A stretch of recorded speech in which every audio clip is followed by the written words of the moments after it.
I'm gonna show you how to make Piroshki. They're Russian savory donuts. This recipe was requested so much, but of course, who doesn't like Piroshki? We're gonna make them with cabbage filling. This is cabbage with carrot and onion, my favorite. And I will show you how to make them with potato and bacon filling. Another filling is ground beef with cheese. Add 1 1/4 of a cup of water.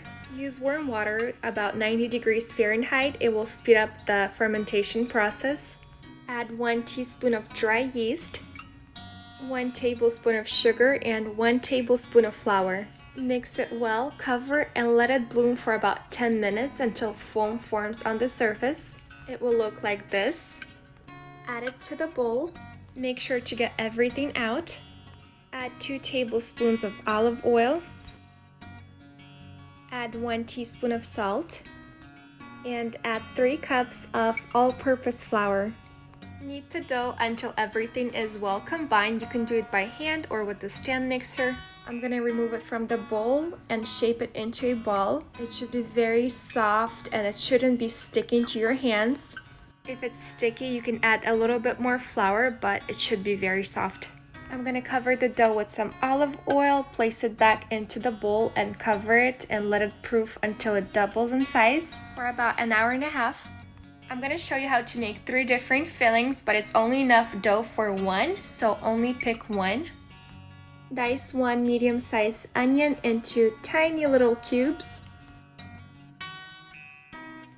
They should look something like this. Heat up a few tablespoons of olive oil. Add onion and fry them until they look translucent. Then add 1 pound of beef. You can also add turkey instead. Mix it in with onion and fry until it's fully cooked. Salt to taste. I used about 3/4 of a teaspoon. Add black pepper and 1/2 of a teaspoon of garlic powder. I'm gonna use a strainer to get rid of any extra juice and oils. Also, it will help the filling to cool down faster. When it cools down completely, I'm gonna add 1 cup of shredded cheese. It's also a good time to taste it and see if it's salty enough. Maybe you like to add any spices. For potato filling, I'm gonna peel 3 medium-sized potatoes and boil until soft. I like to poke it with the knife to see if it's soft enough. Drain water completely, add 1 teaspoon of salt. Add 1/2 of a teaspoon of garlic powder. Mix with the mixer until very smooth, and you want to do this while potatoes are still hot. I'm gonna get 7 pieces of bacon and cut them into small cubes.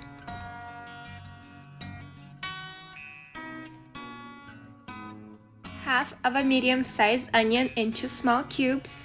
Fry bacon on high heat until golden in color.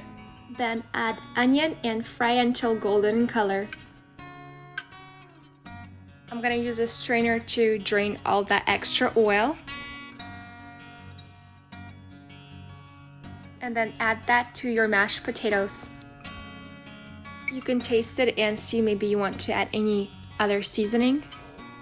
Now I'm going to show you how to make cabbage filling. Dice 1/2 of a medium-sized onion into small cubes.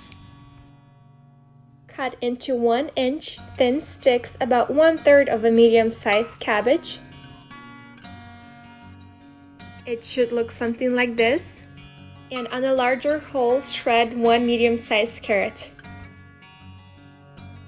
Heat up a few tablespoons of olive oil. And fry onion until they're translucent. Then add carrot and fry on medium-high heat for a few minutes. Then add cabbage, reduce the heat to low, and cover it with a lid. In a few minutes, cabbage will release juices and decrease in size, and you can easily mix it with other vegetables. Once you mix everything well, you're gonna cover it with the lid and let it steam for another 5 minutes. Then add salt to taste. I added 1 teaspoon. Add black pepper and 1 teaspoon of garlic powder. Mix everything well. You can taste it and see maybe you want to add any other spices. I will use a strainer to get rid of any extra juice, and also it helps to cool down the filling faster.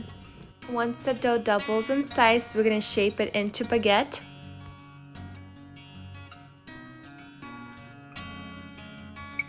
If you want bigger size piroshki, cut it into about 14 pieces. If you want smaller piroshki, cut it into about 20 pieces. I recommend to make smaller piroshki because it's easier to cook the dough through when frying them. Collect all the sides toward the center and then flip it over and roll it on itself and you'll have a perfect ball. If it's sticky, you can use a little bit of oil. I actually don't use flour because it will burn when frying, but it's your choice to use oil or flour. Cover and let them rest for at least 5 minutes. Then use a rolling pin and roll out each piece of the dough into a circle.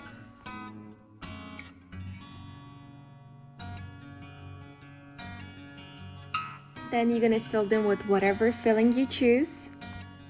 But make sure not to get the filling on the edges because we're gonna seal them and they need to stay dry. I'll pinch the middle first and then I'll do the edges. We're just pinching the edges. We're not collecting dough in one spot because it's gonna be harder to cook through when frying. Flip it over, tuck the edges, and we have perfect shaped pirozhok. I'll lay them on a parchment paper. Cover and let them rest for at least 10 minutes. Then heat up some frying oil. I'm using vegetable oil. We want at least 2/3 of each pirozhok to be covered in oil. This is how I check if oil is hot enough. I put a wooden stick. If I see bubbles, that means oil is ready. I'm gonna reduce the heat to medium because I don't want them to fry too quickly, and I'm gonna put them with the seam side down.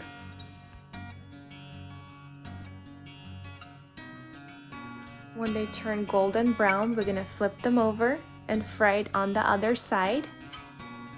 When both sides are golden brown, I'm gonna remove them. I'm gonna lay them on a napkin in the pot with the closed lid.